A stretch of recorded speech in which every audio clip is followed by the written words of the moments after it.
வாங்க இன்றைக்கி பொல்லங்காய் வச்சு ஒரு சூப்பரான கூட்டு பார்க்கலாமா? வாங்க. அதுக்கு பொல்லங்காய் கூட்டு செய்கிறதுக்கு பாசிப்பருப்பு நமக்கு தேவை.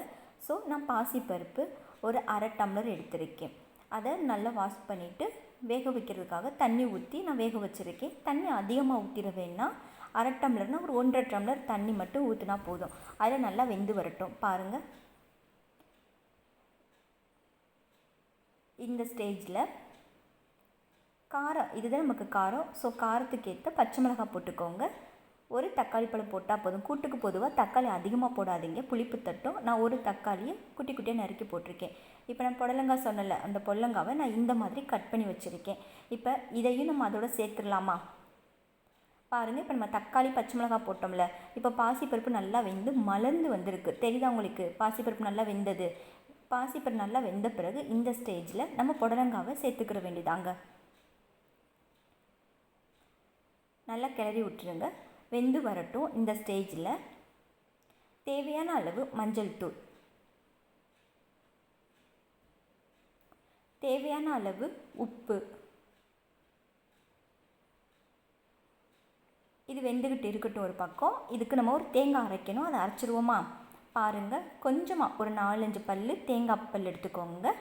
சின்ன வெங்காயம் 2 ஆட் பண்ணிக்கோங்க. சோம்பு கொஞ்சமாக போட்டு சேர்த்துக்கோங்க. சீரகம் போட்டுக்கோங்க. மிளகு கொஞ்சம், அவ்வளோதாங்க. இது எல்லாத்தையும் நல்லா மை போல் அரைச்சிக்கோங்க. இங்கே பாருங்கள், நம்ம வச்சோம்ல பொல்லங்காய், அது நல்லா வெந்து வந்துருச்சு. இந்த ஸ்டேஜில் இந்த அரவையை அதோட கலந்துக்கோங்க. இதை கலக்கும்போது அவ்வளோ ஒரு ஸ்மெல் கிடைக்கும். அவ்வளோதான், ரெடி ஆயிடுச்சுங்க. இப்போ இதுக்கு ஒரு தாளிப்பு மட்டும் ரெடி பண்ணிட்டோம்னா பொல்லங்காய் கூட்டு ரெடி ஆயிடும். பாருங்கள், தேவையான அளவு எண்ணெய் விட்டுக்கோங்க. எண்ணெய் நல்லா காஞ்சதும் கொஞ்சமாக கடுகு சேர்த்துக்கோங்க. கடுகு நல்லா பொரிஞ்சு வரட்டும். இந்த ஸ்டேஜில் கொஞ்சமாக சீரகம் சேர்த்துக்கோங்க.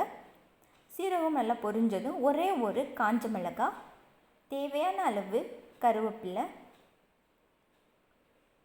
இதுக்கு சின்ன வெங்காயம் கொஞ்சம் ஒரு 2-3 வெங்காயம் எடுத்துருக்கேன், அதை கட் பண்ணி போட்டிருக்கேன். நல்லா வதக்கிடுங்க. அவ்வளோதாங்க, வதங்கிடுச்சு. இதை நாங்கள் செஞ்சு வச்சுருக்கோம்ல பொல்லங்காய் கூட்டு, அதோடு சேர்த்து கிளற வேண்டியதுதான். அவ்வளோதாங்க, நம்மளோட புடலங்காய் கூட்டு சூப்பராக ரெடி ஆயிடுச்சு. இது செய்கிறதுக்கு நம்ம ரொம்ப பெரிய கஷ்டப்பட தேவையில்லை, குயிக்காக ரெடி பண்ணிடலாம். அவ்வளோ ஒரு டேஸ்ட்டாக இருக்குங்க இந்த புடலங்காய் கூட்டு. கண்டிப்பாக உங்கள் வீட்டில் ஒரு தடவை ட்ரை பண்ணி பாருங்கங்க.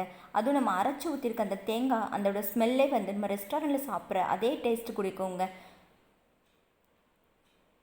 ஓகே நண்பர்களே, நம்மளோட வீடியோ உங்களுக்கு பிடிச்சிருந்துச்சுன்னா லைக் பண்ணுங்கள், கமெண்ட் பண்ணுங்கள், ஷேர் பண்ணுங்கள். மறக்காமல் நம்ம ட்ரெடிஷ்னல் விலாக்கு சப்ஸ்கிரைப் பண்ணுங்கள் நண்பர்களே. Thank you.